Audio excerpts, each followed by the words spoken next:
बीरबल बहुत नेक दिल इंसान थे। वो सदैव दान करते रहते थे और इतना ही नहीं, बादशाह से मिलने वाले इनाम को भी ज्यादातर गरीबों और दीन दुखियों में बांट देते थे। परंतु इसके बावजूद भी उनके पास धन की कोई कमी न थी। दान देने के साथ साथ बीरबल इस बात से भी चौकन्ने रहते थे कि कपटी व्यक्ति उन्हें अपनी दीनता दिखाकर ठग न ले। ऐसे ही अकबर बादशाह ने दरबारियों के साथ मिलकर एक योजना बनाई कि देखे कि सच्चे दीन दुखियों की पहचान बीरबल को हो पाती है या नहीं। बादशाह ने अपने एक सैनिक को वेश बदलवाकर दीनहीन अवस्था में बीरबल के पास भेजा कि अगर वह आर्थिक सहायता के रूप में बीरबल से कुछ ले आएगा तो अकबर की ओर से उसे इनाम मिलेगा। एक दिन जब बीरबल पूजा पाठ करके मंदिर से आ रहे थे तो भेष बदले हुए सैनिक ने बीरबल के सामने आकर कहा, हुजूर दीवान, मैं और मेरे 8 छोटे बच्चे हैं जो 8 दिनों से भूखे हैं। भगवान का कहना है कि भूखों को खाना खिलाना बहुत पुण्य का कार्य है। मुझे आशा है कि आप मुझे कुछ दान देकर अवश्य ही पुण्य कमाएंगे। बीरबल ने उस आदमी को सिर से पांव तक देखा और एक क्षण में ही पहचान लिया कि वो ऐसा नहीं है जैसा वो दिखावा कर रहा है। बीरबल मन ही मन मुस्कराए और बिना कुछ बोले ही उस रास्ते पर चल पड़े जहां से होकर एक नदी पार करनी पड़ती थी। वो व्यक्ति भी बीरबल के पीछे पीछे चलता रहा। बीरबल ने नदी पार करने के लिए जूती उतारकर हाथ में ले ली। उस व्यक्ति ने भी अपने पैर की फटी पुरानी जूती हाथ में लेने का प्रयास किया। बीरबल नदी पार कर कंकरीले मार्ग आते ही 2-4 कदम चलने के बाद ही जूती पहन लेता। बीरबल ये बात भी गौर कर चुके थे कि नदी पार करते समय उसका पैर धुलने के कारण वह व्यक्ति और भी साफ सुथरा, चिकना, मुलायम गोरी चमड़ी का दिखने लगा था, इसलिए वह मुलायम पैरों से कंकरीले मार्ग पर नहीं चल सकता था। दीवान जी, दीन अटहीन की पुकार आपने सुनी नहीं?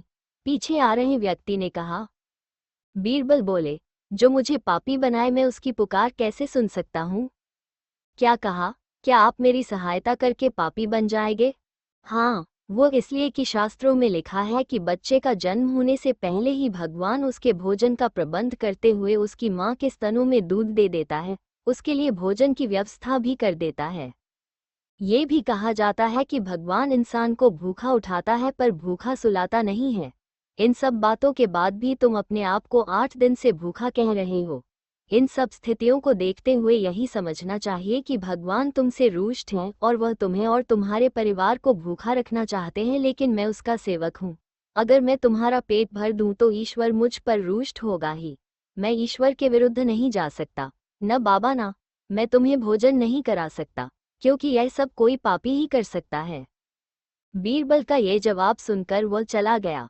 उसने इस बात की बादशाह और दरबारियों को सूचना दी। बादशाह अब ये समझ गए कि बीरबल ने उसकी चालाकी पकड़ ली है। अगले दिन बादशाह ने बीरबल से पूछा, बीरबल, तुम्हारे धर्म कर्म की बड़ी चर्चा है पर तुमने कल एक भूखे को निराश ही लौटा दिया, क्यों? आलमपना, मैंने किसी भूखे को नहीं बल्कि एक ढोंगी को लौटा दिया था और मैं ये बात भी जान गया हूँ कि वो ढोंगी आपके कहने पर मुझे बेवकूफ़ बनाने आया था। अकबर ने कहा, बीरबल, तुमने कैसे जाना कि यह वाकई भूखा न होकर ढोंगी है? उसके पैरों और पैरों की चप्पल देखकर ये सच है कि उसने अच्छा भेष बनाया था, मगर उसके पैरों की चप्पल कीमती थी।